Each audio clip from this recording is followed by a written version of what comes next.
Eh bien, bonjour à tout le monde, bonsoir tout le monde. J'ai fait juste en fait une sorte de diapositive en fait de diaporama avec quelques explications au départ.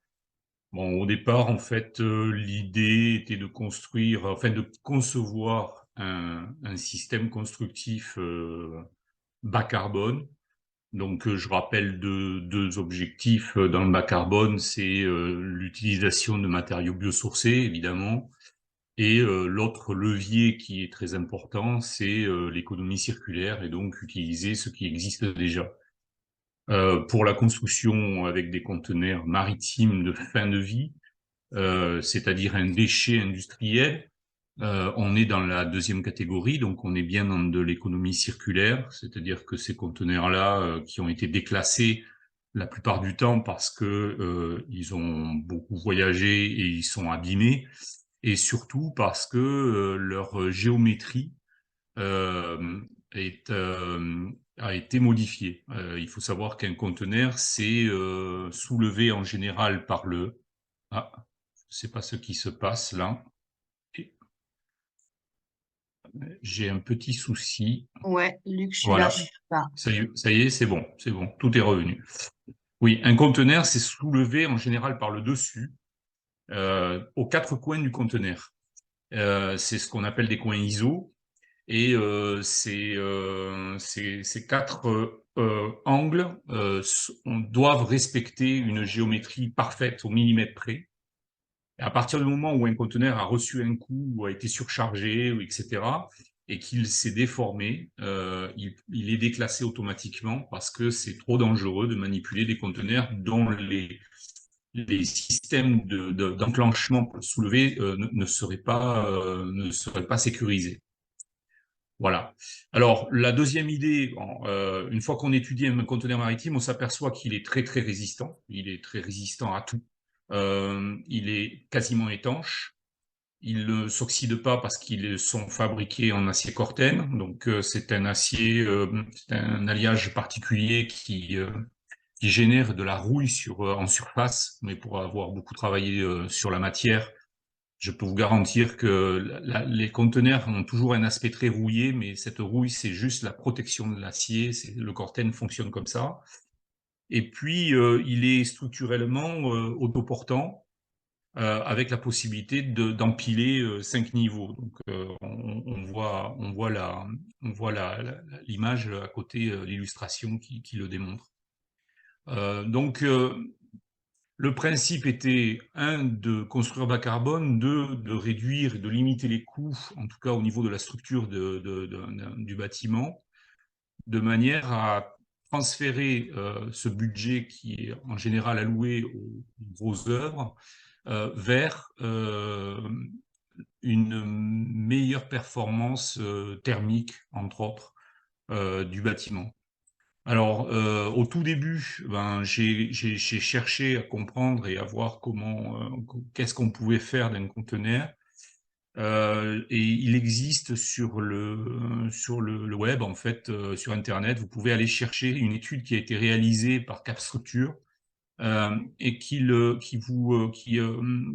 a modélisé les conteneurs et étudié structurellement leur résistance, et dans le cas d'une modification de la structure, qu'est-ce que ça peut donner. Donc, en réalité, ils nous disent quoi? Ils nous disent que un conteneur, tant qu'il est entièrement, on l'a pas modifié, il est extrêmement solide, hein. Il faut savoir que c'est capable de porter comme charge à l'intérieur un 40 pieds, ça prend 26 à 27 tonnes de charge à l'intérieur. Le plancher est très très solide. Vous voyez en fait les longerons en fait transversaux du plancher qui ont un écartement environ de 35 cm. Il faut savoir qu'un Fenwick, n'importe quel élévateur peut rentrer dans le conteneur avec sa charge, et même s'il pèse 2 tonnes, ça déformera pas le conteneur.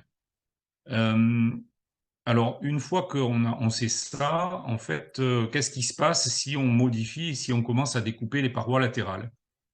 Eh bien, en fait, cette étude de structure nous confirme bien que, il faut absolument reprendre des efforts tous les 4 mètres si vous voulez découper, un pan entier, un côté entier, du conteneur.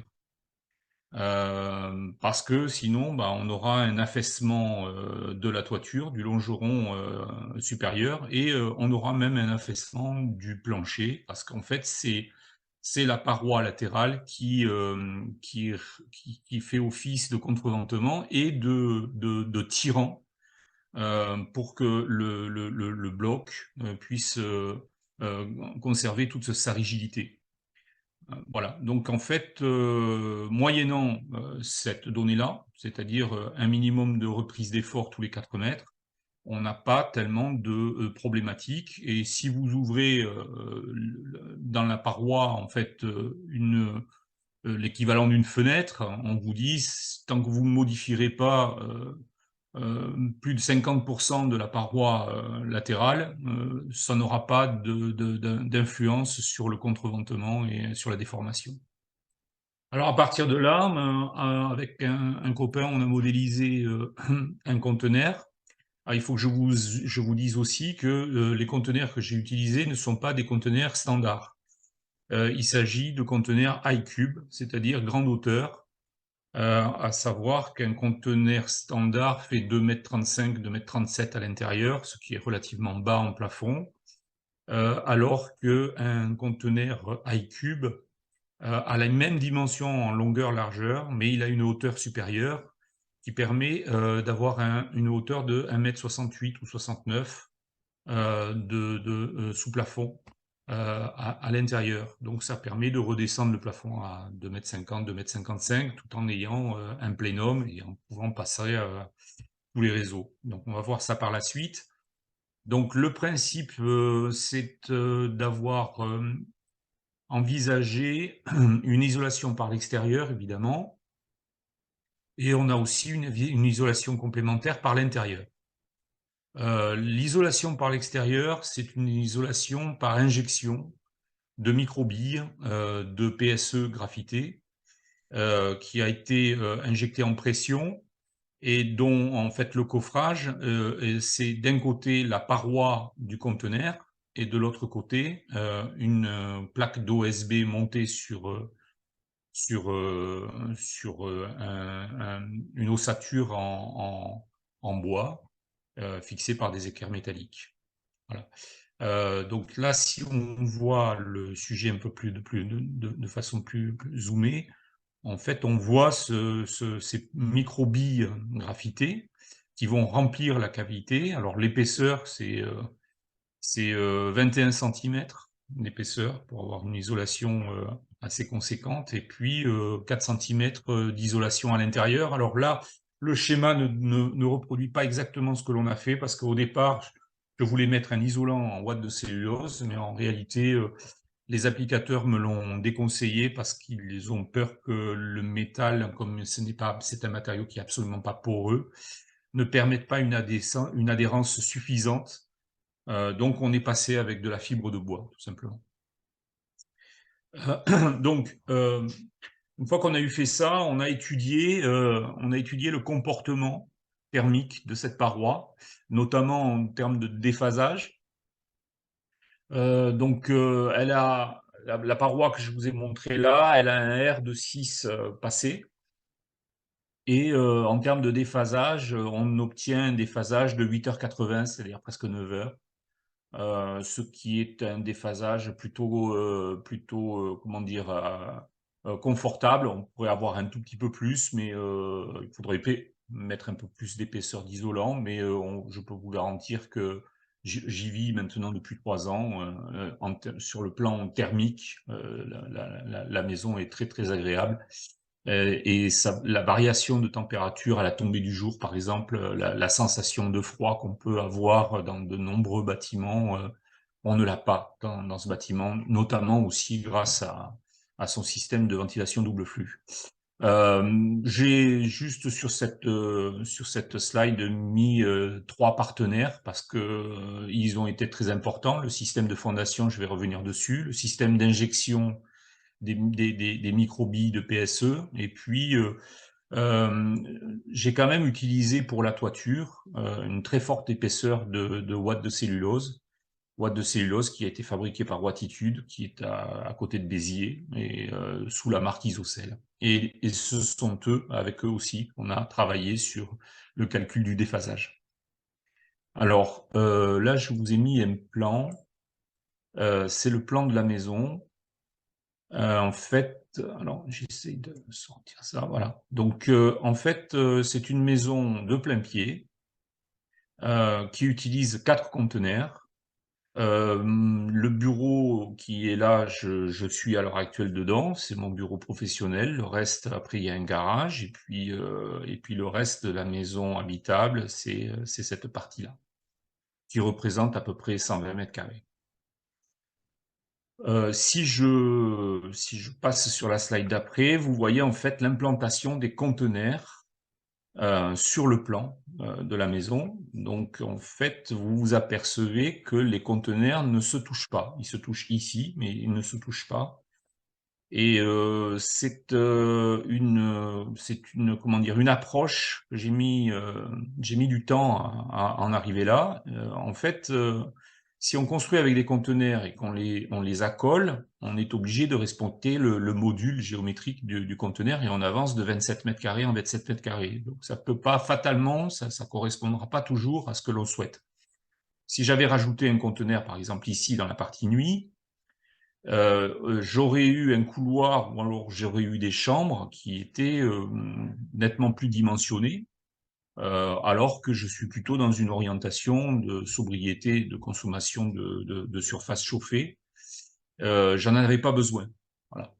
Et pour ce qui est de l'autre côté, la partie nuit, la partie jour, pardon, le séjour et puis le bureau, c'est pareil, j'avais pas fatalement besoin de rajouter un conteneur supplémentaire, j'ai pas besoin de plus de largeur. À partir de cette répartition-là, j'obtiens donc la surface que je souhaitais, exactement la surface que je souhaitais. Alors évidemment, vous comprenez que toutes ces cloisons qui sont ici correspondent à la largeur d'un conteneur, et les cloisons du conteneur suivant, en fait, j'en ai quand même découpé beaucoup, puisque j'ai gardé juste des têtes pour garder du contreventement, mais j'en ai ouvert une grosse partie pour obtenir des chambres qui ne soient pas de la largeur d'un conteneur, parce que sinon c'est un peu étroit. Là, c'est un bureau, donc ça nous convient, 2,29 m, mais une chambre en 2,29 m, c'est quand même très étroit.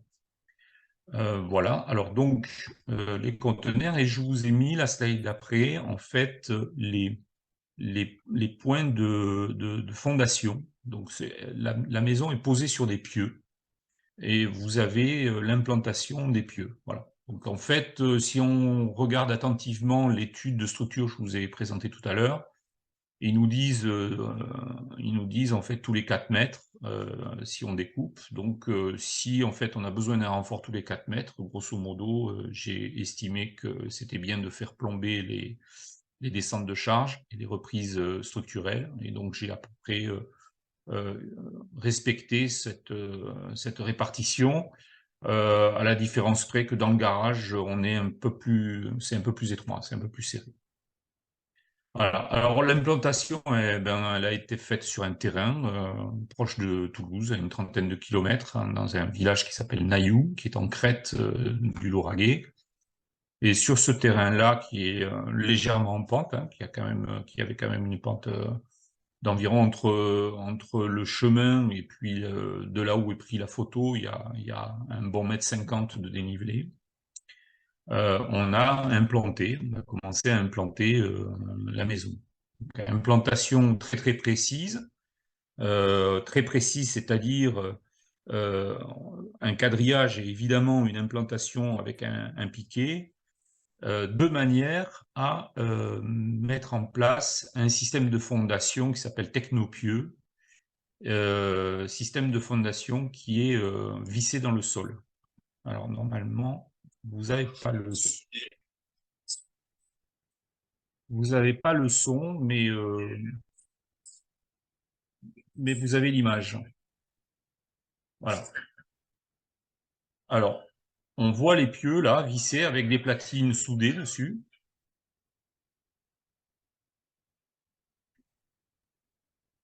Là, il y a une journée de travail. Là. En fait, ils ont mis 1 jour et demi en tout. Et la machine qui visse les pieux, c'est cette petite machine-là. Moteur thermique avec un moteur hydraulique. Et c'est le moteur hydraulique qui va enfoncer le pieu en le vissant dans le sol.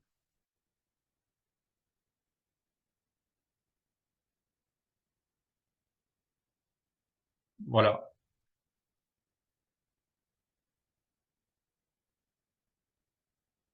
Alors, on le voit pas, mais il a des manomètres. Et ces manomètres permettent de connaître la pression exercée sur le pieu pour visser. Et à partir de la pression qu'il obtient, il va garantir la portance du pieu. Voilà. Il y a deux catégories de pieux, deux diamètres différents. Euh, hop, et voilà à quoi ressemble un pieu. Donc là aussi, c'est une petite vidéo. Et vous voyez le calibrage de la vis, en fait, et l'échantillonnage. Voilà. Donc ce sont des tubes très épais, et évidemment, l'ellipse de la vis est très très épaisse. Voilà. On est sur des épaisseurs de pratiquement 2 cm d'épaisseur hein, en échantillonnage. Voilà. Là, alors là, ce sont les rallonges quand ils vont souder. Alors le principe, c'est de visser un premier pieu qui fait 2,50 m, mais si on n'obtient pas la portance, eh bien, ils vont souder une rallonge de 2,50 m et ils vont continuer à visser jusqu'à ce qu'ils obtiennent et touchent le bon sol et qu'ils arrivent à ancrer le pieu dans un sol dur. Voilà. Et une fois qu'on a obtenu la résistance, on coupe à la bonne hauteur et ils viennent souder une platine qui là aussi est calibrée et très très épaisse, sur lesquelles les conteneurs vont venir se poser.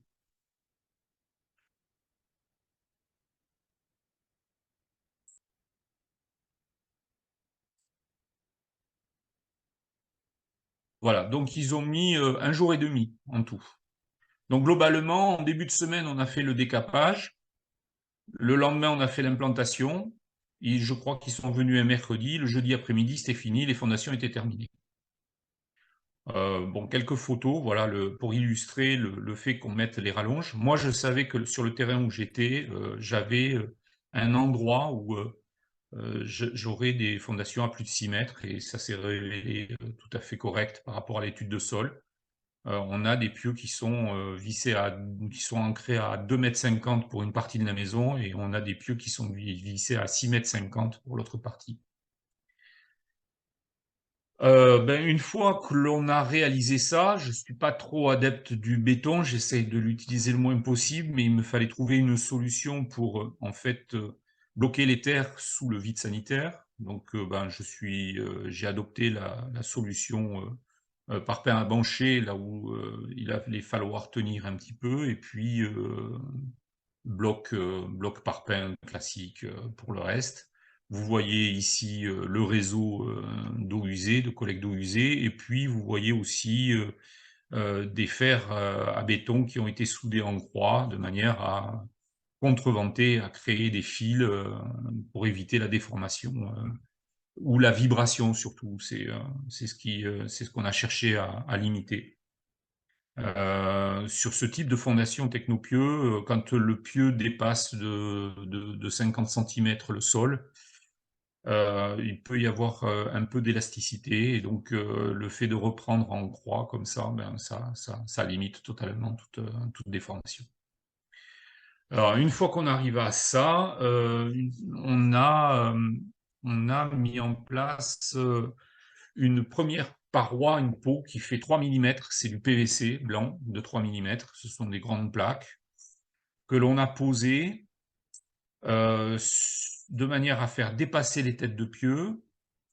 Et en fait, il s'agit là uniquement d'un coffrage. C'est le coffrage de l'isolant du plancher. Un conteneur, si je reviens un peu en amont, normalement sur les photos, voilà. Un conteneur, c'est un plancher en bois calibré de 30 mm à peu près d'épaisseur, posé sur des longerons métalliques en U. C'est très résistant. Par contre, dessous, entre chaque longeron, c'est vide. C'est creux. Vous avez les longerons latéraux et les transversaux. Et en fait, sur cette épaisseur-là, qui fait à peu près 17 cm, c'est vide. Donc, le principe pour isoler, c'était de mettre en place une peau qui, lorsque l'on va injecter les microbilles de PSE, qui vont épouser toutes les cavités sous le plancher, en fait, cette peau va servir de coffrage. Voilà. Alors, pour que ces grandes plaques de PVC puissent tenir, on a utilisé un treillis soudé à très grosse maille, de la maille 25 ou 20, enfin une grosse maille. C'est juste pour que ça puisse porter le poids du polystyrène pendant qu'il ne se sera pas rigidifié, tant que le liant n'aura pas fait sa prise. On pourrait très bien après enlever cette peau, elle ne sert à rien. Une fois qu'on a fait ça, ça a pris à peu près 2 jours. Elles sont liaisonnées avec un scotch un peu particulier qui est très adhésif, hein, on trouve ces scotch maintenant aussi pour les membranes, par vapeur. Bien, on a fait venir une grue, et puis 4 conteneurs sont arrivés sur le chantier. Alors attendez. Voilà. Là on voit la pose des conteneurs sur les platines. Ces conteneurs-là, donc, ça n'a posé aucune difficulté. Ils ont été posés en une matinée, une grosse matinée. Et une fois qu'on les a posés définitivement, que tout était calé, on les a soudés. Ils ont été soudés à la platine. Donc tous les points, toutes les platines que vous voyez, en fait, alors c'était une bonne solution parce que le fait d'écarter les conteneurs nous permettait d'accéder facilement aux platines. Le seul point qui a été difficile, il a fallu ouvrir le plancher par l'intérieur, c'est la tête de pieu qu'il y a quand les 2 conteneurs sont l'un contre l'autre. Une fois qu'on a réalisé ça, en fin de journée, voilà ce que ça donnait. Donc on peut dire que pour cet état de chantier-là, ça nous a pris en temps de travail globalement 1 semaine de travail en continu. Ça s'est réalisé sur 2 semaines parce que la grue n'est pas venue en flux tendu, mais ça, on a travaillé en réalité 1 semaine sur le chantier. Donc on voit bien les écartements là, que je vous ai présenté tout à l'heure. Et puis, une fois qu'on a repris le sujet, bien, on a recréé des longerons pour reconstituer le plancher. Et puis on a reconstitué aussi une toiture. Voilà. Alors, ce que vous voyez là, on va le voir un peu mieux. Alors, on a commencé à découper un petit peu les conteneurs, et les morceaux, les chutes de conteneurs nous ont permis de fermer les écartements. Ce que vous voyez, donc une fois fini, voilà, ça donne ça. Vous voyez, j'ai travaillé avec du profil à froid, avec une forte inertie, hein. Je ne veux pas dire de bêtises, mais je crois qu'ils font 22 ou 24, ou quelque chose comme ça, un peu plus de 20 cm de haut, qui eux-mêmes ont été soudés sur les longerons supérieurs, systématiquement, pas à la périphérie. Vous allez voir comment j'ai traité la périphérie, mais ça permet aussi d'améliorer très fortement la rigidité quand on va découper à l'intérieur. Alors, pour vous donner quand même une information un peu précise, là où on a découpé la plus grande longueur, c'est entre ici, dans le séjour, et là, voilà. Et ça fait 6 mètres. Et donc, sur 6 mètres, sans porteur intermédiaire, il fallait bien reprendre les efforts. Et donc, j'ai considéré que c'était une assurance tout risque de souder ces poutres métalliques directement sur les conteneurs. De cette manière-là, je pouvais ouvrir tout ce que je voulais. Il faut comprendre, hein, vous voyez aussi à travers les photos, un conteneur fin de vie, c'est tout déformé. Ça a pris des coups, c'est tout tordu, vous ne pouvez absolument pas compter sur une régularité de la paroi. Donc, c'est pour ça que j'ai utilisé un système d'injection sous pression pour l'isolation, parce que justement, ça épouse le moindre petit recoin et on est sûr d'avoir une isolation qui soit efficace. Alors une fois qu'on a réalisé ça, qu'on a fini de reconstituer plancher et toiture, on a soudé, avec un écartement très précis en fonction de l'ondulation, on a soudé des morceaux de cornières qui sont en déport.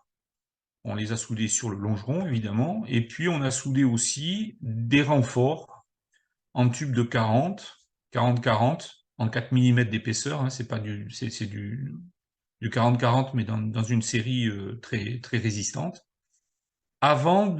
Et on a fait ça, vous le voyez ici, et on a prédécoupé les futures ouvertures, les futures fenêtres. Voilà. Ces montants-là de 40-40, ils ont deux objectifs. D'abord, ils renforcent la paroi latérale parce que ces montants, ils sont soudés en haut et en bas, et ils sont soudés tout le long sur la paroi du conteneur. Et donc, au moment de l'ouverture, ben, il n'y a aucune déformation parce qu'on a repris tous les efforts. Et puis, ils vont servir aussi de support aux menuiseries qui vont être posées, de façon à ce qu'on ait un appui très solide, très rigide. Voilà. À partir de là, en vissant des équerres, donc en général, il y en a 4 sur la hauteur. Longeron bas, les cornières soudées en tête, et puis 2 équerres intermédiaires. On a monté des chevrons en 6/8, chevrons qui vont permettre de fixer par la suite l'OSB et de faire le coffrage pour l'isolation. Voilà, donc vous remarquez que le PVC il déborde, hein, de manière à pouvoir fermer la totalité. C'est-à-dire que les conteneurs, en fait, sont totalement enrobés. Il n'y a pas 1 millimètre carré de métal qui est au contact de l'air, de l'extérieur. Donc voilà, bon ben en fait, même travail pour la totalité, tout autour, et en respectant évidemment les ouvertures. Et là, ce que vous voyez sur cette photo, c'est en fait les chevrons qui dépassaient servent aussi à fixer en tête des pannes qui vont venir se poser sur les poutres métalliques qui ont été soudées sur les longerons. Et je vais donc de cette manière-là obtenir un peu plus de 40 cm d'épaisseur, et qui va me permettre de faire une isolation avec de la ouate de cellulose comprimée, parce qu'on a traité ça en caisson. Donc là, on le voit, donc on a quand même une forte épaisseur d'isolation sur la toiture. Voilà. Alors c'est très pratique un conteneur aussi quand on construit, parce que comme c'est très solide, quand on se fait livrer, si tout ce qui a été livré pour la toiture, c'est arrivé directement sur la toiture. Voilà, il n'y a pas de sujet, quoi. Très peu de manipulation. Là, on voit, alors c'est une pente inversée, la toiture, c'est-à-dire qu'il y a en fait un chéneau au milieu, et en fait, je ramène pas les eaux pluviales vers la périphérie, parce que je suis isolé je suis étanche avec de l'EPDM, et l'EPDM, vous allez voir, couvre la totalité en une seule laie de la moitié de la maison. Alors sur ces chevrons, on a posé un OSB, voilà, et on a posé, vous voyez, on retrouve les équerres partout, et cet OSB, en fait, il va recouvrir la totalité des parois. Bon, je vais m'arrêter là, voilà, on reprendra l'étanchéité, voir s'il y a des questions. Alors, pour les conteneurs, 20 pieds ou 40 pieds, plutôt 40 pieds, à mon sens, hein. Maintenant, ça peut dépendre aussi de l'endroit où on veut implanter les conteneurs, parce qu'un 40 pieds, ça sous-entend quand même une grue assez conséquente, hein. J'ai utilisé une 80 tonnes. Il faut, quand elle se déploie, avoir beaucoup de place. Je suis dans un contexte tout à fait favorable, mais ça marche pas toujours aussi facilement. Lors de leur recherche, il était déconseillé d'avoir un double intérieur non ventilé, condensation possible à l'arrière des panneaux. Non. On va reparler de la thermique, mais non, je n'ai pas de condensation.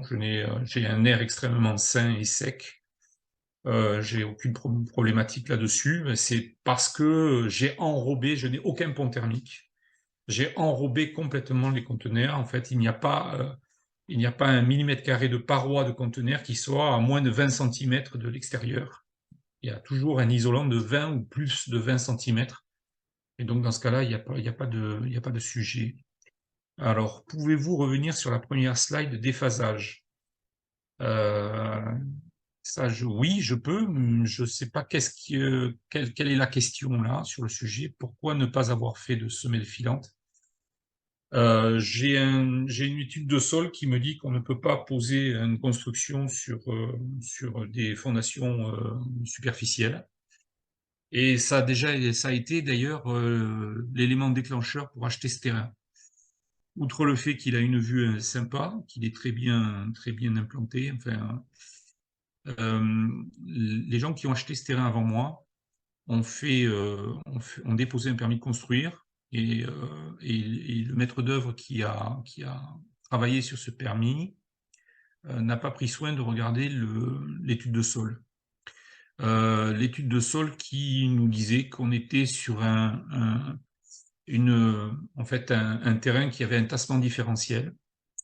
Et quand ils se sont aperçus du sujet avec les devis du gros œuvre, ben, ces gens-là ont arrêté leur projet parce qu'ils avaient plus de 50 000 € de fondation. Et une fois qu'ils avaient posé 50 000 €, ils n'avaient toujours pas la moindre barrette, la moindre rien. En fait, ils avaient que des pieux.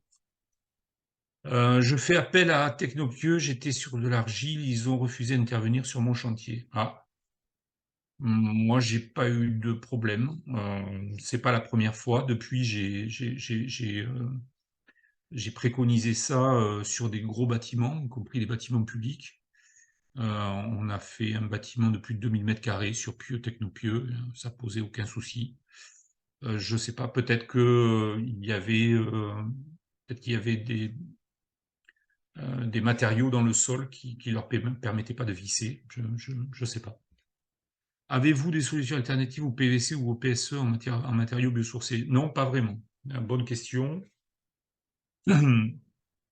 Euh, les plaques blanches que vous avez vues, je voulais quand même qu'elles soient totalement imputrescibles. Imputrescibles parce que il s'agit de porter l'isolation du plancher. L'isolation du plancher, s'il y a condensation, par froid extrême par exemple, ça va générer de l'humidité. Cette humidité va descendre à travers les microbilles de PSE et va se stocker. Alors, dans les parois blanches que vous avez vues, on a fait des trous. On a fait des trous tout simplement pour évacuer toute l'humidité. On s'est aperçu que quand parce que ça a pris un peu de temps hein, entre l'isolation et la pose des conteneurs, tout simplement, la réalisation de la plateforme en PVC et la pose des conteneurs. et en fait, il a plu et ça nous faisait des poches, de stockage d'eau pluviale, et à ces endroits-là, au point bas, on a fait des trous pour vider l'eau. Donc je sais que si j'ai même un petit peu comment dire, de condensation qui descend vers le PVC, je sais qu'elle sera évacuée, puis le PVC c'est imputrescible, donc j'aurai aucun problème. Après, pour ce qui concerne le système Inject-Styrène, en injection, de l'isolation verticale et sous le plancher, j'ai pas trouvé de matériaux biosourcés imputrescibles qui puissent être projetés de cette manière-là, ne pas avoir, être sûr de n'avoir aucune problématique de stockage d'humidité dans l'épaisseur de l'isolant. Faut voir quand même qu'on est sur des épaisseurs très importantes. Le plancher, c'est 23 centimètres, les murs, c'est 21 centimètres au minimum, en sachant qu'avec l'ondulation, on est à 23-24 dans le creux de l'ondulation.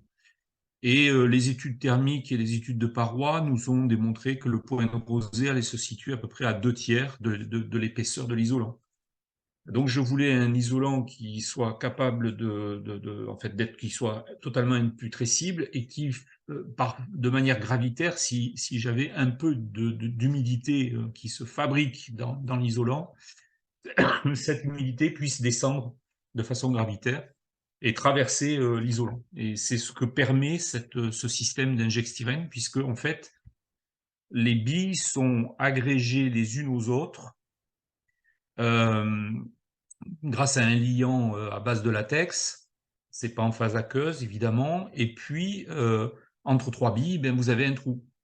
Donc en réalité, c'est un isolant qui est poreux, qui laisse passer l'eau. Dans ce contexte-là, j'ai considéré que c'était le meilleur dispositif. Alors après, petite précision sur le PSE, j'utilise des microbilles graphitées, ce que l'on appelle, c'est-à-dire du polystyrène qui a été expansé avec de la vapeur d'eau. Grosse différence avec le PSE blanc. Alors c'est les microbilles en général qui sont plutôt noires. Le PSE blanc, lui, il est expansé avec un gaz. Et c'est juste le bilan carbone du PSE, il est très défavorable quand le process d'expansion du PSE est fait avec du gaz, parce que ce gaz, il part dans l'atmosphère. Voilà. Quel est le type d'entreprise qui fait la pose des conteneurs, puis leur adaptation? Ah, alors, j'ai été en contact avec une entreprise qui était sur le port du Havre, mais en réalité, moi, j'ai pas utilisé du tout comment ça s'appelle, de société spécialisée. Ce qu'il faut savoir, c'est qu'il faut, ça c'est certain sur le chantier, quelqu'un qui sache parfaitement souder. Quand je dis parfaitement, ça veut dire que, il faut un vrai soudeur, c'est-à-dire des gens qui, quand on va passer leur soudure à la radiographie, ne présentent aucune fissuration. Donc là, c'est primordial, hein. Il faut fatalement dans l'équipe, qui va mettre en œuvre, les conteneurs, un soudeur avec une bonne qualification. Comment les lambris? Alors les lambris, les chevrons, je suppose que vous voulez dire les chevrons. Les chevrons, ils sont fixés avec des équerres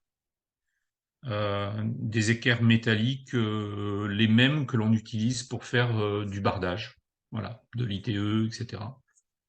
Ce sont des équerres qui sont quand même très calibrées, hein, qui sont très épaisses, et elles sont fixées directement dans la tôle du conteneur. Alors c'est d'une solidité redoutable, hein, parce qu'on a fixé ça avec des vis tôle.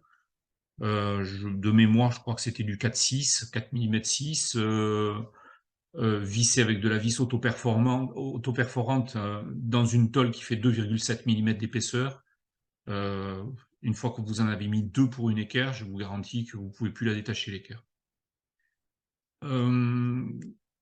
Alors, que devient le plancher bois démonté? Je n'ai pas démonté le plancher bois. En fait, j'ai injecté entre la paroi PVC blanc et le plancher bois, j'ai injecté les microbilles. de manière à obtenir un R égale 6 en plancher.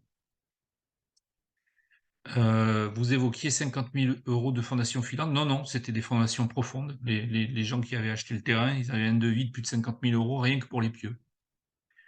Avec Technopieux, combien ça m'a coûté? Bien, ça m'a coûté 11 000 € et un jour et demi de travail, un jour et demi d'intervention. Avez-vous porté de l'inertie? Ben, je vais je vais continuer le diaporama. Oui, un peu, par le biais de la chape. Mais sinon, non, je n'ai pas apporté énormément d'inertie et pourtant j'ai un déphasage de presque 9 heures. Il y a quand même, il faut se rendre compte, un conteneur de 40 pieds en high cube, ça pèse presque 4 tonnes de métal. Vous multipliez par 4, plus les poutres métalliques, etc. On a quand même aux alentours de 20 tonnes de métal. Arnal.fr, un bureau d'études qui peut étudier. Ah ben voilà, il y a peut-être quelqu'un qui connaît bien le sujet. Donc je continue mon diaporama. Donc vous voyez l'isolation qui commence à se concrétiser. À partir de là, on a posé des plaques d'OSB vissées sur les pannes. Et vous voyez quand même qu'avant de visser les plaques d'OSB, vous voyez une autre petite plaque d'OSB de 9 mm, ou de 12 mm, je ne sais plus, qui est posée entre chaque panne. Donc en fait, ça permet d'avoir 40 cm à peu près d'épaisseur d'isolant, c'est-à-dire d'avoir un R de 9 avec de la boîte de cellulose, entre 9 et 10, plus de 9. Voilà. Et ça permet aussi d'avoir une lame d'air ventilante entre la peau qui va servir de support de l'étanchéité et l'isolant. Donc l'isolant, lui, il n'est jamais au contact de la condensation. Et en fait, cette lame d'air va rejoindre la lame d'air du bardage. Et par le simple fait de la convection l'été, il y a fatalement une paroi plus froide dans la journée nord-est et une paroi plus chaude. En fait, on va avoir une convection naturelle qui va se faire et ça ventile parfaitement l'intérieur de la toiture. L'autre chose, c'est que le fait d'avoir posé cette OSB intermédiaire, ça me permettait d'injecter la ouate de cellulose en pression. Et donc, on le sait, là aussi, les fabricants le disent, une fois que vous avez injecté en pression la ouate de cellulose, passé un certain degré de compression, en fait, vous n'avez plus de tassement, parce qu'elle est déjà tassée. Et il faut savoir que la ouate de cellulose, c'est plus isolant quand c'est tassé que quand ça ne l'est pas. Et vous ne risquez plus de tassement par la suite. Voilà, donc une fois que les plaques OSB sont posées, ça ressemble à ça. Et on va étaler une membrane EPDM qui fait 80 mètres carrés. Donc la maison en tout, avec son bureau et le garage, fait à peu près 160. Ça fait deux gros morceaux de 80 mètres carrés à peu près. Et donc, en fait, on l'a étalé, juste mis des plaques pour que le PDM puisse se dilater un peu et se mettre un peu en place. Voilà. Et puis, on l'a rabattu provisoirement sur les parois verticales. Donc, à partir de là, on a pu démarrer les façades. Et une fois qu'on a eu fini ça, on a fait venir l'entreprise qui injecte les billes de PSE. Alors les billes de PSE, là, vous voyez les blanches, c'était pour le plancher, parce qu'il leur en manquait, ils n'avaient pas assez de billes graphitées. Donc là, on a mis les blanches dans le plancher, on a mis les noires les graffités dans les parois verticales. Alors, ça sous-entendait une petite préparation, petite qui a réclamé pas mal de temps. Il y a un longeron dans le plancher tous les 35 cm. Donc, pour que les cavités se remplissent, il fallait pouvoir faire un trou entre chaque longeron, en sachant qu'il s'agit de contreplaqué marine de 30 mm d'épaisseur, ce qui veut dire que Pour faire ça, il faut se munir d'outils quand même un peu sérieux. Le trou fait à peu près 28 à 30 millimètres de diamètre. Euh, il faut quand même un objet coupant assez costaud. Voilà le principe, une bonbonne dans laquelle il y a un produit qui est un liant latex, qui est sous pression. Et puis, de l'autre côté, il va y avoir une buse d'injection qui est alimentée par le latex, par de l'air, et qui est alimentée par les billes, par des pressions. Et en fait, quand ils ouvrent leur manette, ça remplit. Et ça, alors, ils ont un avis technique, ils ont passé tous les assermis, etc. Ce sont des gens qui, normalement, sont répartis dans toute la France. Injextyrène, normalement, il y a un applicateur dans tous les départements. Et donc, voilà, et ça remplit les cavités. Là, on est dans le plancher. Ça a rempli tout le plancher. Voilà. Pour les murs, ben, on avait provisoirement rabattu le PDM, mais en remontant le PDM, on obtient la cavité entre le conteneur et la paroi USB. Voilà, il y a une photo là, et donc c'est cette cavité-là que l'on a remplie euh, avec des longues tuyères en fait. Alors ça, pour faire ça, j'avais été voir Injextyrène à leur siège, à leurs ateliers, et on avait fait un premier test chez eux pour voir dans quelles conditions on pouvait remplir par le haut, parce qu'eux, ils ont l'habitude de remplir en pression à l'aveugle. Là, ils ont pu remplir par le haut. Voilà. Et on a vérifié en soulevant, là c'est le seuil par exemple d'une baie vitrée, on a vérifié que tout était bien rempli, complètement à ras. La même chose, on a démonté un tableau pour voir que, vous voyez, donc on voit le 40-40 dont je vous parlais, sur lequel la menuiserie est fixée, et puis on voit l'isolant qui en fait va jusqu'à la paroi du conteneur, donc sur l'épaisseur de 40 millimètres là, et puis va aussi jusqu'à l'OSB de l'autre côté. Voilà, l'épaisseur d'isolant, c'est tout ça. Voilà. Une fois ça réalisé, ben, il était question de fermer, de faire en sorte, je pense qu'on devait arriver dans l'hiver.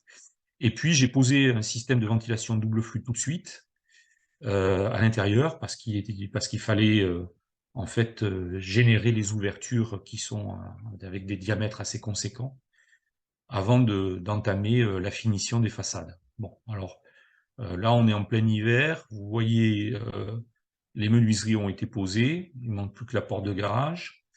Et on a descendu, on a refixé des lattes en fait qui vont permettre de faire la lame d'air pour pouvoir poser le bardage définitif. Et on a effectivement posé aussi les planches de rive qui sont elles-mêmes aussi en PVC.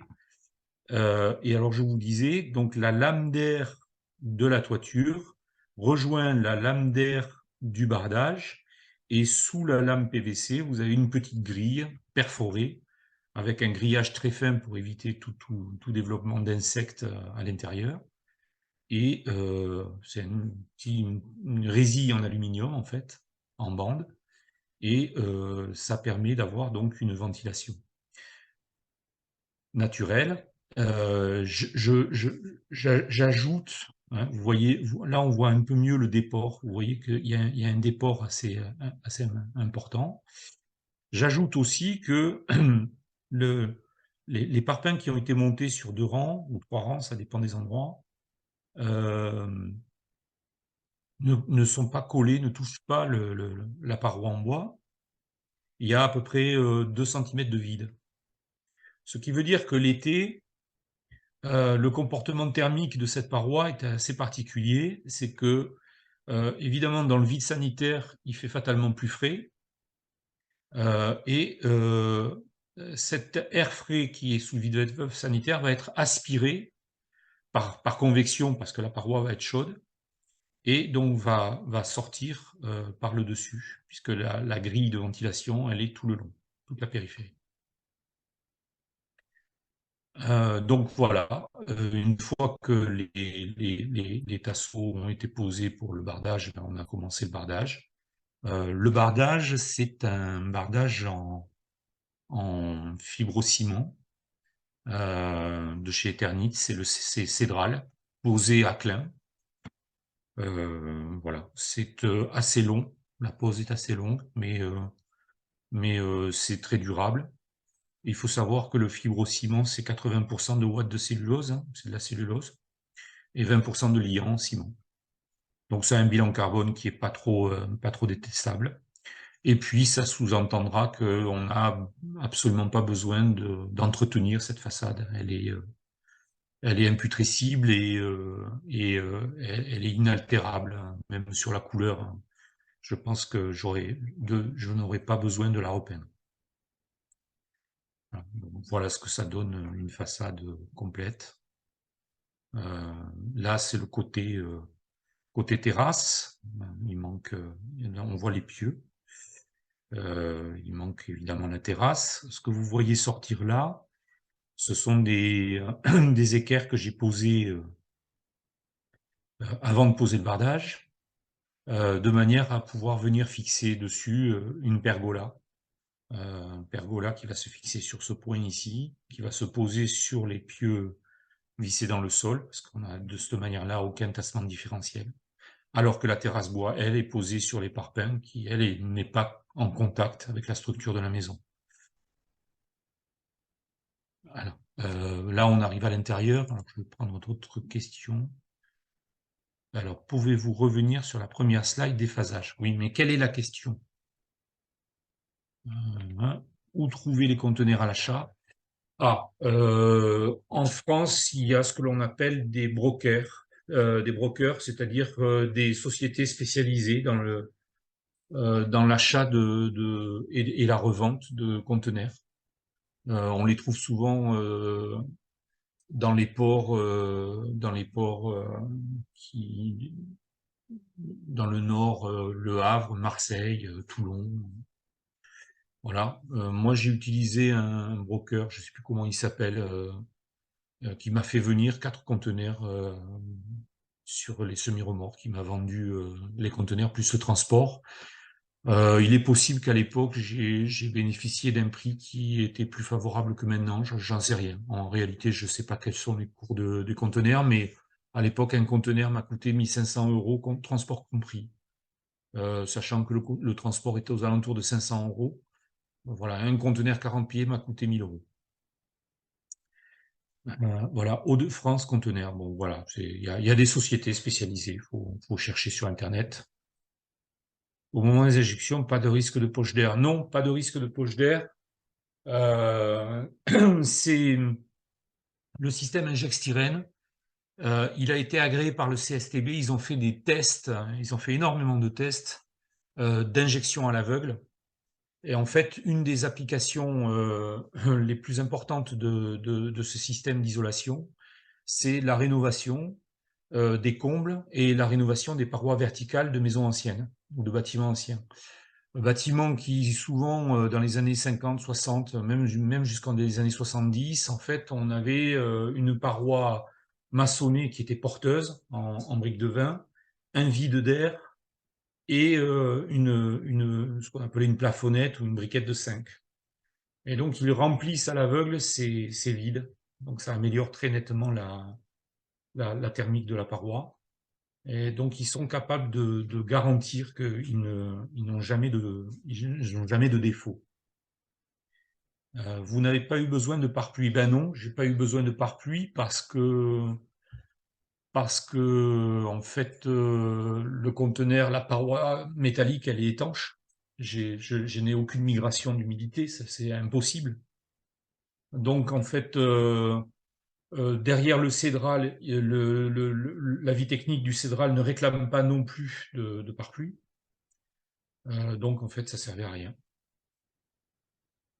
Il y a 2 autres questions. Non, c'est bon. Je reviendrai sur le prix par la suite, le prix final. Alors, donc une fois qu'on est à l'intérieur, on a fini l'extérieur, ben, on a monté la distribution, le cloisonnement de façon très classique en cloison style, hein, cloison de 70. On a tout accroché en plafond. Alors, les grosses gaines bleues, c'est la ventilation double flux. On y a accroché tout ce qui est électricité, courant faible, et puis on y a mis aussi, on a même accroché au plafond la distribution d'eau chaude et d'eau froide. Rien ne passe dans le plancher, tout est dans le plénum. Voilà, donc ça ressemble à ça. Là, c'est de l'eau chaude et de l'eau froide. Ça, c'est la double gaine de ventilation double flux, et puis toutes les gaines d'électricité. Une fois qu'on a réalisé ça, eh bien, on a réalisé aussi une isolation phonique. Donc là, c'est de la fibre de bois de chez Steico sur 1 cm d'épaisseur.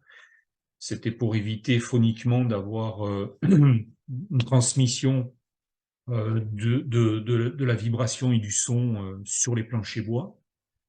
Et sur cette petite isolation complémentaire, qui a surtout un rôle phonique, on a réalisé une chape liquide, donc une chape, ce qu'on appelle anhydrite. L'anhydrite n'étant pas du ciment, et ça a un bilan carbone très, très inférieur à la chape ciment. Ça, l'autre avantage, c'est d'être, une fois que c'est coulé, parfaitement plat. C'est plat comme un billard, hein, c'est plat comme l'eau. Donc à partir de là, on peut coller n'importe quel revêtement de sol avec un primaire au préalable, mais on n'a aucun défaut de planéité. C'est parfait.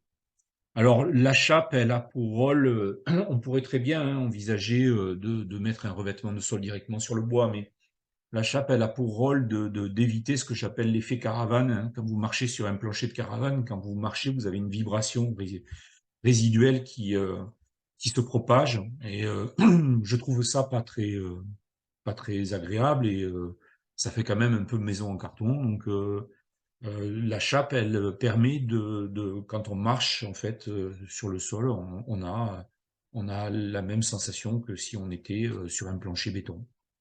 La deuxième chose, c'est qu'effectivement, ça me permettait aussi de récupérer un peu d'inertie, parce que les études thermiques nous ont montré que la chape était nécessaire. On est en 6-7 cm d'épaisseur, hein. Voilà. Bon, une fois ça réalisé, moi je vous ai mis cette photo-là, qui est intéressante, pour que structurellement vous compreniez la contrainte. Enfin, moi, c'est une contrainte que je me suis imposée, mais la lecture que j'ai eue des conteneurs, c'était que, en fait, ce qu'il faut éviter de modifier sur un conteneur, ce sont les angles, sont les coins. Les tôles latérales on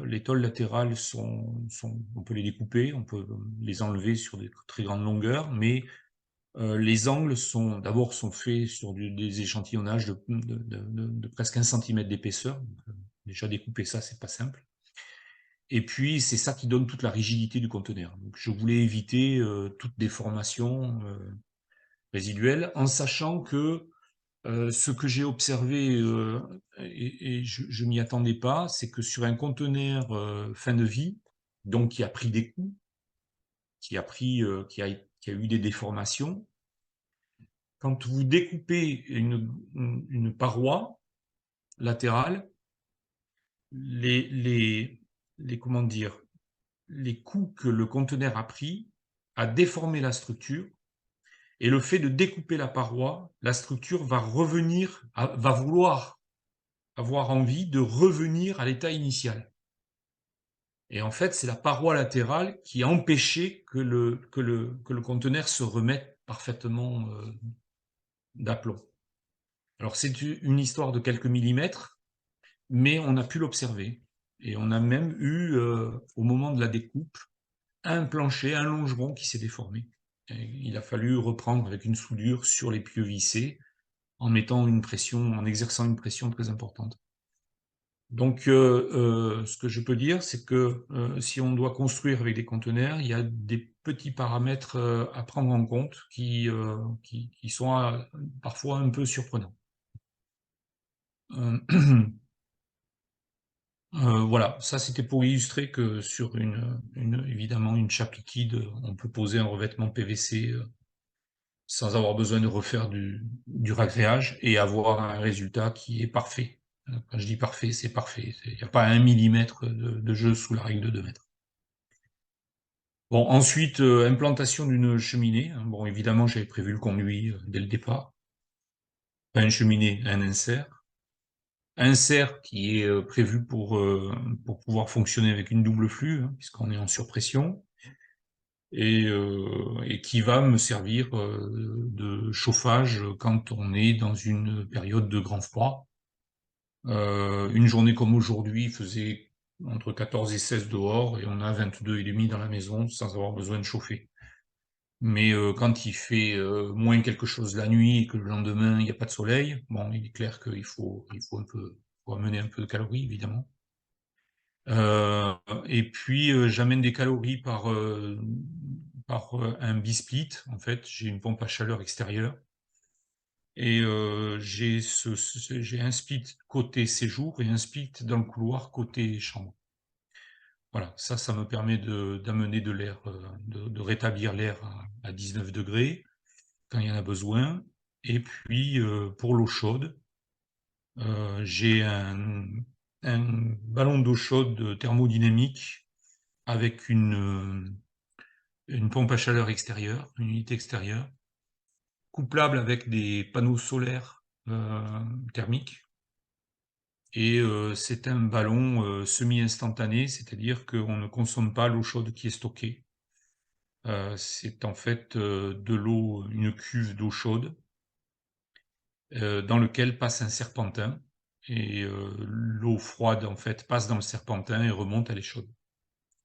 Voilà, c'est un appareil qui consomme très très très peu d'énergie pour fonctionner, pour produire de l'eau chaude.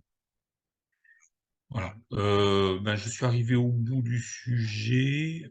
Je vais revenir sur la slide du déphasage. Voilà. Donc, quelle était la question? Est-il possible de conserver l'aspect conteneur extérieur et ne faire de l'isolation que par l'intérieur? Non. Enfin, moi, à mon avis, non.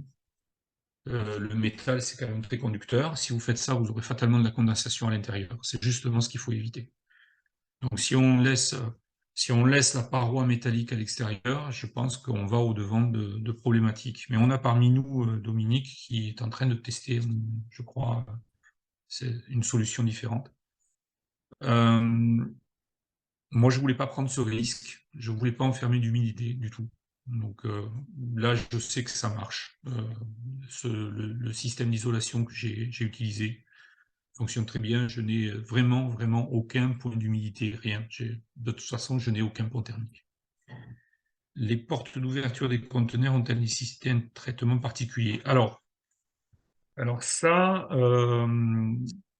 je peux vous montrer, voilà, c'est que dans le plan, je me suis débrouillé pour que, en fait, ici, on a... Alors, le plan n'est pas tout à fait juste parce que là, c'était une porte, mais en fait, j'ai fait une baie vitrée là aussi. Donc là, on a deux baies vitrées qui correspondent, alors l'une à un conteneur, donc j'ai enlevé les portes, tout simplement, et l'autre à l'écartement entre deux conteneurs. Là, ici, vous avez deux portes qui ont été tout simplement soudées. On a pris les platines en métal et on a soudé les portes. Voilà. Là, on a soudé les portes aussi. Là, ce conteneur-là, il est mis dans l'autre sens. C'est-à-dire qu'ici, c'est le fond du conteneur et les portes, elles étaient ici. Ces portes, on les a soudées aussi. Voilà. Parce que la porte d'entrée correspond à l'écartement entre les deux conteneurs. Donc, en fait, il n'y a pas tellement de problématiques avec les portes. Si vous n'en avez pas besoin, vous les enlevez. Et si vous en avez, sinon, il suffit juste de les souder. Pas de volets aux ouvertures. Si, j'ai des volets roulants intégrés dans l'isolation. Donc effectivement, comme j'ai le volet roulant qui est intégré dans les isolations, alors là, sur le plan, on peut le voir, les seuls volets roulants que j'ai avec 170 mm d'enroulement, ce sont les deux baies vitrées. Les autres, ce sont des fenêtres, donc j'ai des coffres Enfin, j'ai pas des coffres, on les a reconstitués, mais j'ai des enroulements de 130 mm, alors que j'ai plus de 200 mm d'épaisseur d'isolation, donc en fait, j'ai pas de pont thermique là non plus. Ça n'a pas posé de problème. Et là, à cet endroit-là, on a posé un isolant un peu plus dans l'épaisseur intérieure. On a posé un isolant en mousse, ça doit être de la mousse polyuréthane, de manière à ce que on compense la perte d'isolation dans l'épaisseur.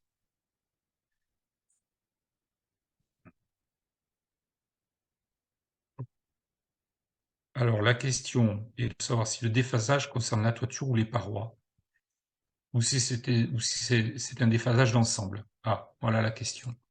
Alors, eh bien, ça concerne la paroi. C'est le déphasage de la paroi. Voilà. Bon, le déphasage de la toiture, je l'ai pas fait étudier. J'en avais pas, j'avais pas besoin. Compte tenu des épaisseurs que j'ai utilisées, j'ai pas vraiment de sujet. Par contre, il y a une chose que je compte faire bientôt, c'est de peindre la toiture en blanc, parce que j'ai un albédo sur la toiture qui est qui est pas bon, quoi. Toiture noire, c'est ce qui absorbe le plus de chaleur. Et je pense que j'améliorerai très nettement le confort thermique d'été si j'avais la peinture, la toiture blanche. Alors pour le moment, il y a qu'une seule société qui garantit de la peinture blanche sur de l'EPDM. Le problème, c'est l'accrochage, parce que l'EPDM, c'est quelque chose qui se dilate pas mal, et donc on risque une fissuration et un décollement. Et donc, comme il n'y a qu'une seule entreprise pour le moment qui a un avis technique, évidemment, il se régale au niveau des prix. Donc, j'attends qu'il soit un peu en concurrence pour pouvoir peindre la toiture. Peut-on laisser le bardage côté d'apparence? Ça, j'ai déjà vu. Ah, le conteneur apparent en intérieur. Oui, oui, il y en a qui le font. Vous le voyez pas, mais dans mon bureau, en fait, j'ai laissé 2 morceaux de tôle sortir. Juste pour qu'on se rappelle que c'était les conteneurs. Par contre, ce que je peux vous dire, c'est que souvent, ben, les conteneurs, comme je vous l'ai dit, fin de vie, bon, ils sont moins dégradés à l'intérieur qu'à l'extérieur, mais vous aurez rarement tout un pan de mur sans avoir des bosses, des creux, des déformations dues au choc. Donc voilà. Après, si vous utilisez des conteneurs plus récents, peut-être que vous aurez moins de défauts. Vous n'avez pas utilisé de bridge. C'est quoi les bridges? Je ne sais pas ce que c'est. Puisqu'il n'y a pas les mêmes épaisseurs d'isolant sur les parois verticales et horizontales. Alors là, je ne comprends pas bien la question, pardon. Ça doit faire suite à quelque chose d'autre, mais je ne vois pas. Les conteneurs ont des caractéristiques mécaniques et une durabilité malgré les coups et la corrosion, tout à fait étonnante. Oui, de fait, c'est vrai que votre option avec un traitement qualitatif et ambitieux du reconditionnement est intéressant, mais je me demande si finalement on gagne vraiment par rapport à du traditionnel ou du bois. Ah, alors voilà, là on touche, finalement, on touche le fond de l'histoire. Le fond de l'histoire, c'est pour ça que j'ai... Ah oui, j'ai fait une bêtise, c'est pas ça qu'il fallait que j'enlève. Le fond de l'histoire, c'est que l'idée, c'est de faire de l'autoconstruction. Voilà. Alors, c'est pour ça que je vous l'ai mis en titre. Et bon, de l'ossature bois, tout seul, sans atelier, sans pouvoir fabriquer, préfabriquer mes parois, etc., lever les poutres tout seul, etc., c'est impossible. Donc là aussi, ça a été, c'est un paramètre qui m'a orienté vers ça, parce que le conteneur, on a une structure très rapidement. En l'espace d'une semaine, en fait, moi, j'avais ma structure. Je pouvais stocker mes matériaux, fermer les portes des conteneurs et n'avoir aucune problématique de vol, parce qu'à l'époque, je vivais en appartement, donc je n'avais aucun moyen de stockage autrement. Et donc, ça permet beaucoup de fluidité sur le chantier, parce qu'on peut se permettre de faire venir beaucoup de matériaux très très en avance, très en amont, pour pouvoir évaluer leur encombrement, comment on va les poser, etc., pour faire des tests. Donc ça m'a rendu beaucoup service d'avoir des conteneurs. Voilà pourquoi je ne suis pas parti en ossature bois.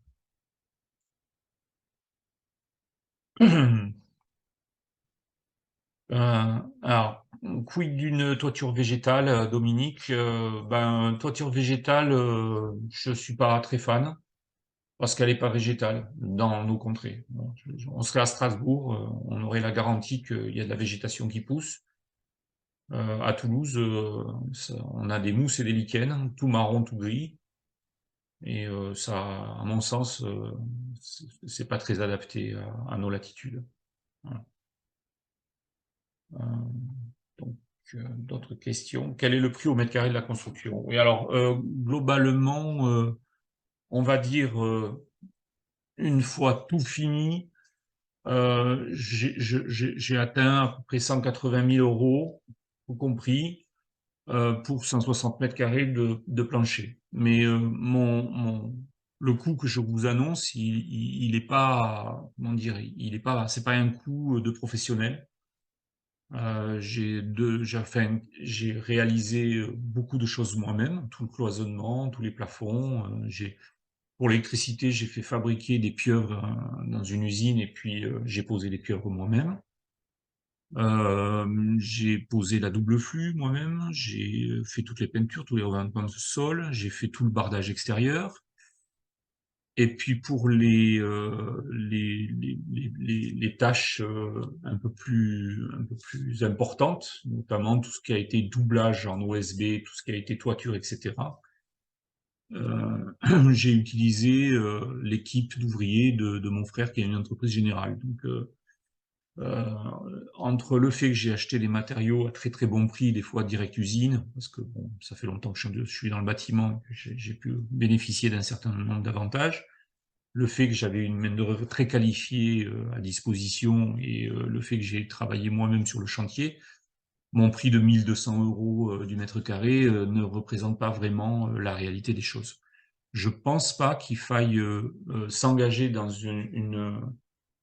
un sujet comme ça uniquement pour des raisons financières. Moi, ma première motivation, c'était de faire une maison bas carbone, passive, qui consomme le moins d'énergie possible. Voilà, ça c'était le sujet. Et que je puisse construire moi-même. Donc ça, c'était vraiment mes paramètres. Le paramètre prix, c'est-à-dire imaginer que parce que j'allais construire de cette manière-là, ça allait me coûter moins cher que si j'avais construit avec de la brique et du parpaing. C'était pas vraiment un paramètre que j'ai pris en compte. La maison, je l'ai construite entre 2018, pardon. Je pense que j'ai dû commencer en 2018 et on a aménagé à l'été pendant juste à la fin du deuxième confinement, c'était, je pense, en 2020. Ah oui, terrasse végétale obligatoire si le pluie nous l'interdit. Du coup, je fais poser le complètement, ouais, évidemment. C'est ça fait partie de la poésie des pluies. La maison n'est pas certifiée. J'ai pas poussé, j'ai pas fait travailler un bureau d'études complémentaire pour faire toutes les études sur le plan thermique. Mais pour vous donner un ordre d'idée, ma consommation énergétique, elle est totalement électrique, hormis les bûches de bois reconstituées que je mets dans l'insert en hiver de temps en temps, ou les bouts de palettes découpées, désossées que je découpe pour faire une petite flambée le soir juste pour l'agrément. Je consomme environ 80 € d'électricité par mois. Donc voilà, et donc ça couvre mes consommations d'informatique au bureau, mes consommations de frigo, congélateur, machine à laver, cuisson, et mon chauffage et mon eau chaude sanitaire. Voilà, donc je considère quand même que on n'est pas dans une maison positive pour le moment, parce que j'ai pas encore étalé de photovoltaïque, j'ai encore un certain nombre de petites choses à finir, mais après je pense que je couvrirai avec du photovoltaïque la totalité de ma consommation électrique. Et là, je serai dans une maison positive. Bon, peut-être d'autres questions? Heu, Oui, il y a une dernière, Marie voilà. Potier. Avez-vous fait une analyse du cycle de vie des matériaux?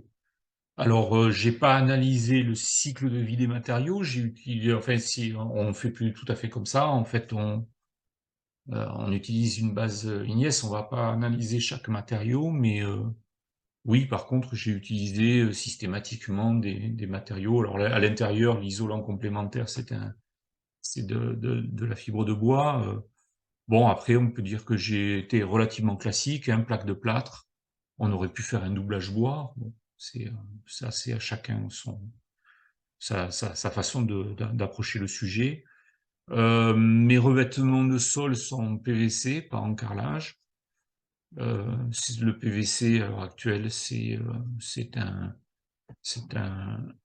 potentiel de réchauffement global, PRG, qui est nettement inférieur au carrelage, à la faïence. Voilà, mes portes sont en bois. Non, j'ai utilisé des matériaux très classiques en faisant attention à prendre des matériaux qui génèrent le moins d'émissions carbone. Mais la base, en fait, parce que c'est aussi mon métier maintenant, la base pour baisser le poids carbone d'un bâtiment, le gisement d'économie d'émissions carbone se situe surtout dans le gros œuvre, hein.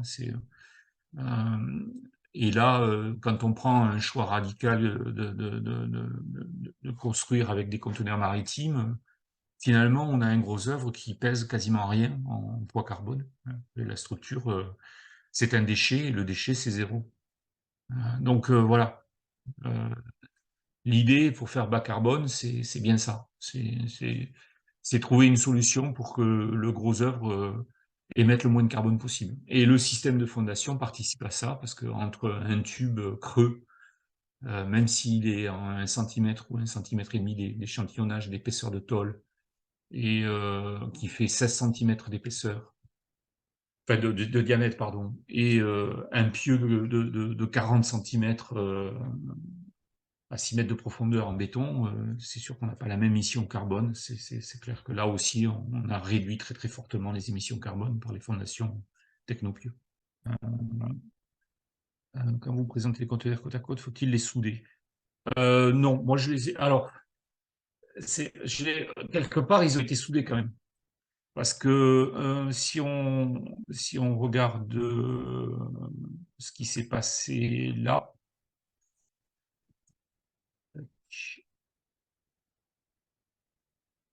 voilà. En fait, que ça soit en pied ou en tête, ils sont reliés partout. Donc, ils sont soudés aux platines des pieux, et ils sont soudés entre eux, évidemment, pour reconstituer le plafond, en fait, la toiture et le plancher. Merci Dominique. Est-ce qu'il y a d'autres questions? Voilà, construire en vertical est-il problématique? Plusieurs conteneurs superposés. Alors ça, je sais que ça se fait, hein. J'ai vu, parce que depuis, enfin, il y a des gens partout dans le monde construisent avec des conteneurs. Donc, j'ai vu des bâtiments, même des mini-collectifs avec des conteneurs verticaux dans lesquels ils ont rentré la cage d'escalier. Donc, oui, ça doit être possible. Je pense que, de toute façon, ça s'étudie, moyennant des renforts. Le conteneur, s'il est posé sur le fond et qu'on a les portes ouvertes ou l'inverse, logiquement, il doit pas se déformer non plus. Maintenant, il faut voir les trous qu'on va faire dedans, quoi. Voilà. C'est assez frustrant de pas vous voir et de pas pouvoir avoir une interaction, mais la règle du jeu est celle-là. Donc, pas d'autres questions. Ah si, peut-être. Il y a une volonté politique d'évolution vers l'interdiction des conteneurs acier pour des raisons de réduction de l'impact, bien sûr. Je me suis posé cette question, évidemment. Je crois que, je ne veux pas dire de bêtises, mais je crois qu'il y a plusieurs dizaines de millions de conteneurs qui se promènent en permanence autour du monde. Donc, on a un gisement, d'ici à utiliser le dernier qui reste, je crois qu'on est à peu près tranquille. On risque pas la pénurie, pour le moment. Maintenant, effectivement, s'il y a moins de transport maritime, ou s'il se fait différemment, et qu'il n'y a plus de conteneurs maritimes, il faudra faire autrement. Bon, l'ossature bois, c'est une très très bonne solution. Il existe aussi maintenant des constructions, je travaille avec une entreprise, on l'a eu sur un chantier qui était implanté autour de Toulouse, qui s'appelle Modulem, et qui construit en fait des modules sur la base d'un plan d'architecte, sans que l'architecte ait besoin de s'adapter à la géométrie de ces modules. Et l'ossature primaire est en métal, ce sont des tubes, et après tout le reste en fait est plutôt en biosourcé. C'est aussi une solution intéressante, avec l'avantage de cette ossature primaire d'avoir constitué un plancher très rigide. Son principe est là. C'est-à-dire à peu près la même chose qu'un conteneur.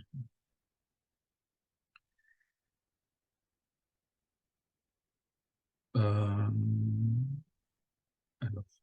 on peut descendre encore. Ah, 10 millions, voilà. Ouais, 10 millions de conteneurs qui se baladent, donc on n'est pas prêt d'épuiser le stock. Le conteneur pour des sous-sols, oui. Oui, on fait, je sais qu'il y a même un fabricant, dans l'Aude, il y a un fabricant de piscine, il me semble, qui prend des conteneurs, qui les coupe en deux. Et je crois qu'il les enterre un peu. Alors après, là, dans ce cas-là, il vaut peut-être mieux le retourner, le conteneur, le mettre à l'envers, si on veut le... Et donc, on aura le plancher qui constituera la toiture. Parce que la seule chose qui va craindre l'humidité, en réalité, c'est le plancher. On voit qu'on est là, 11 pieux à 5 mètres de profond, 14 000. Ah ben oui, bon, c'est... Ah, mais c'est beaucoup plus cher que maintenant que ça ne l'était avant, hein, parce que moi, j'ai été à 11 000 € pour 36 pieux. Ouais. Donc, c'est plus de 2 fois moins cher. Je suis en lien avec l'AFNOR depuis un an pour écrire une sorte de maison conteneur. J'ai besoin de l'appui d'architecte, comme avoir vos soutiens pour ce que ça intéresse, c'est pour permettre aux clients d'être assurés. Ben écoute, Caroline, tu me contactes par mail et puis on discute, on verra. Très intéressant, hein, une solution parmi d'autres. Non, c'est pas une solution miracle, hein, je vous le garantis. Ça demande beaucoup de travail, ça demande des. Je vous l'ai dit tout à l'heure, je vais dire que là, ça demande une qualification en métallerie. Là, il vous faut fatalement quelqu'un qui sache vraiment bien travailler le métal et souder, ça c'est sûr.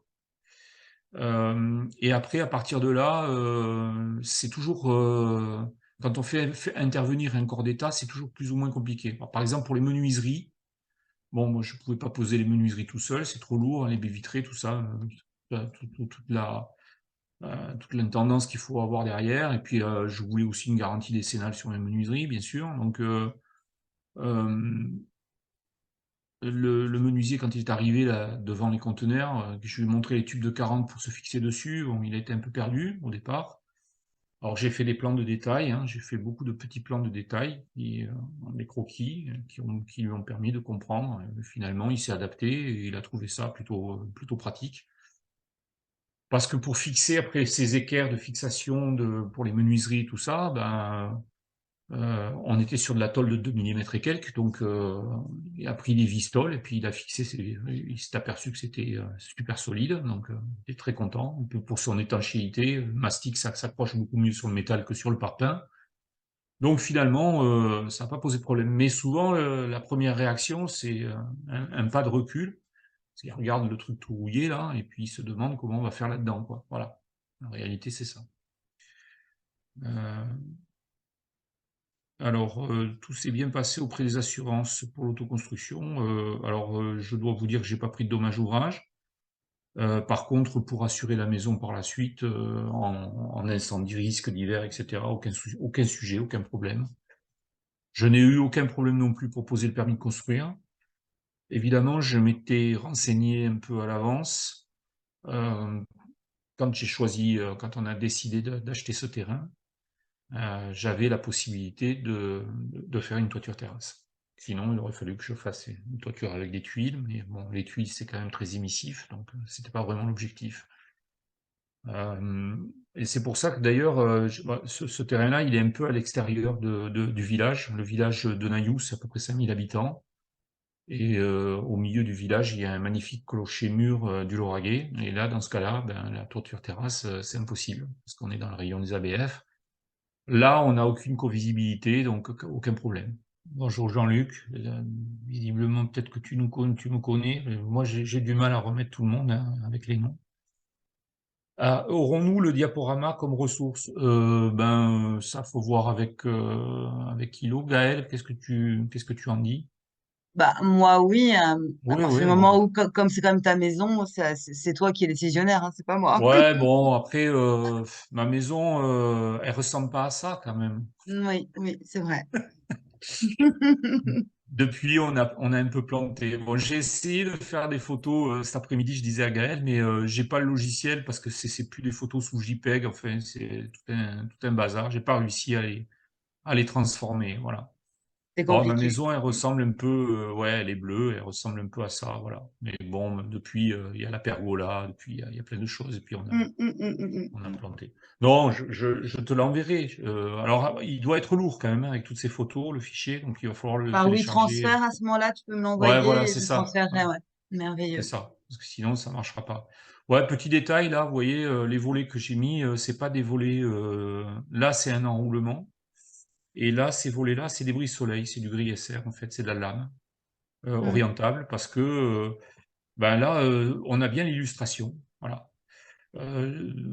À passer l'été, passer midi et demi, on a le soleil qui commence à tourner, et donc cette façade n'est plus ensoleillée. Par contre, celle-là, elle reste longtemps encore, parce que là, c'est une façade vraiment plein ouest, comme on le voit là. Là. Ouais. Et donc là, ce sont les deux chambres. Alors c'est génial l'hiver, parce que ça nous chauffe les chambres. Il fait toujours très très bon dans les chambres, dès qu'il y a du soleil. Par contre, l'été, si on voulait pas vivre dans le noir, il fallait à tout prix qu'on trouve une solution. Donc les Mm. brise-soleil, ça marche très très bien. Mm. Super. Ouais, c'est pour ça aussi que sur le prix de la construction, c'est un peu difficile parce que bon, un brise-soleil comme ça, c'est 4 ou 5 fois le prix d'un volet roulant. On s'est permis de prendre un revêtement de sol, certes PVC, mais de très très bonne qualité. Des menuiseries intérieures bois, plaques et chêne. Enfin, bon, tant qu'à poser des matériaux, on n'a pas le prix de la pose, autant poser des matériaux intéressants et qualitatifs.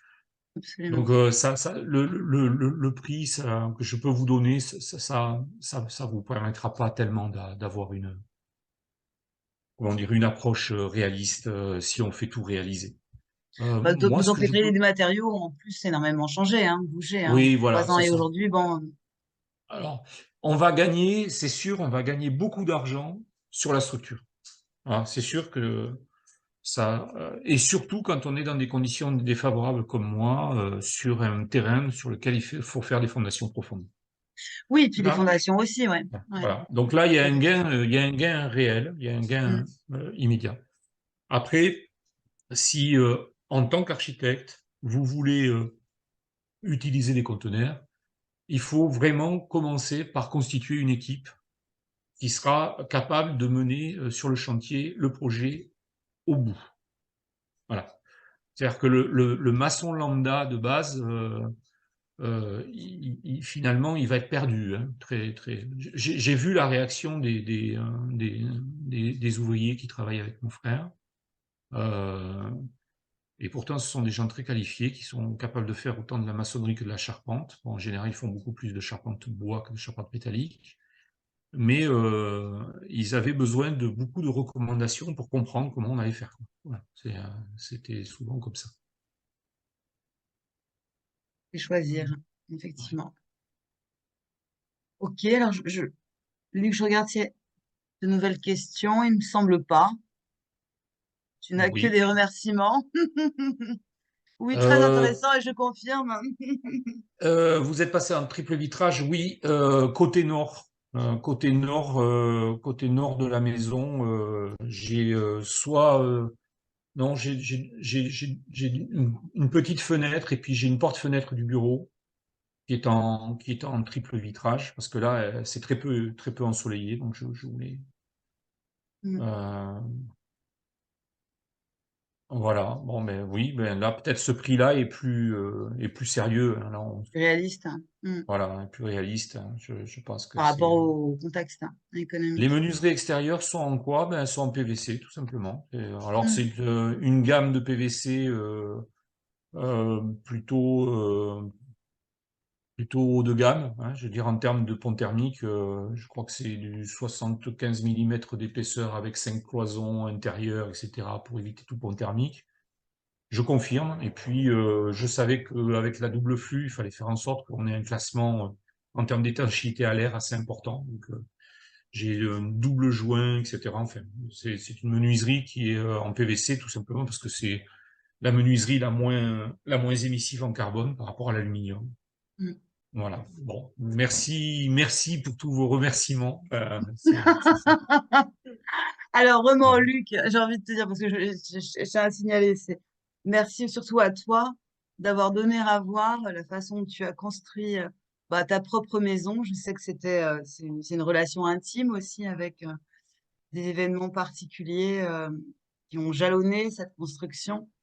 Et Oui. vraiment, grand merci parce qu'en plus, tu l'as fait avec une expertise fabuleuse, avec un vrai retour d'expérience via des photos et encore une fois, toujours bah, tes réponses avec de grandes précisions au regard de tout ce que tu sais. Voilà.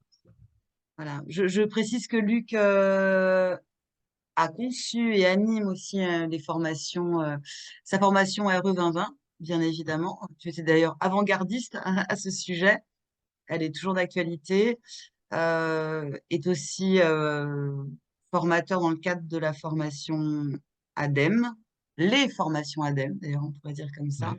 et que tu es en train de concevoir une autre formation relative Oui, au oui, cycle de vie. oui. Ouais. Mm. Ouais, l'idée, c'est de monter peut-être une formation très, très interactive dans un groupe un peu restreint pour ceux qui souhaitent apprendre à réaliser eux-mêmes le bilan carbone de leur conception. Voilà, donc l'utilisation d'un logiciel d'ACV mais pas seulement. C'est-à-dire que je considère qu'un logiciel en analyse de cycle de vie, c'est comme un logiciel de comptabilité dans une entreprise. En fait, je veux dire, ça n'a pas grand intérêt si on conçoit tout sans prendre en compte le paramètre bas carbone en amont et Ouais. qu'on utilise le logiciel que pour faire de la comptabilité de carbone. Alors donc c'est une formation qui sera plutôt orientée vers la conception bas carbone assistée par un logiciel d'analyse de cycle de vie. Voilà, c'est peut-être à peu près le titre qui résume tout. Bah, écoute, c'est Voilà. fabuleux. C'est fabuleux. Sachant que je vous enverrai un lien de manière à identifier un questionnaire pour identifier votre intérêt aussi à vous former à cette construction en container dans le cadre de l'habitat individuel. Et Luc, tu seras bien évidemment contributeur. Merveilleux, il n'y a pas d'autres questions à part les remerciements. Peut-être je regarde à nouveau. Ouais, ben, il y en a plein encore, beaucoup de merci, vraiment, ça, Ça m'étonne pas. ouais. C'était Il y a juste fabuleux. une petite frustration qu'on puisse pas être tous de visu. Ça, Bah oui, mais ça, voilà. Luc, bon, C'est pas possible. Bon, tant pis. bah super, super. On se Je vous quitte remercie. là-dessus. Ouais, absolument. Et je vous remercie toutes et tous. Et Luc, un grandement, grand merci. Au revoir. Au Merci. revoir à tous. Bonne soirée. Bonne soirée.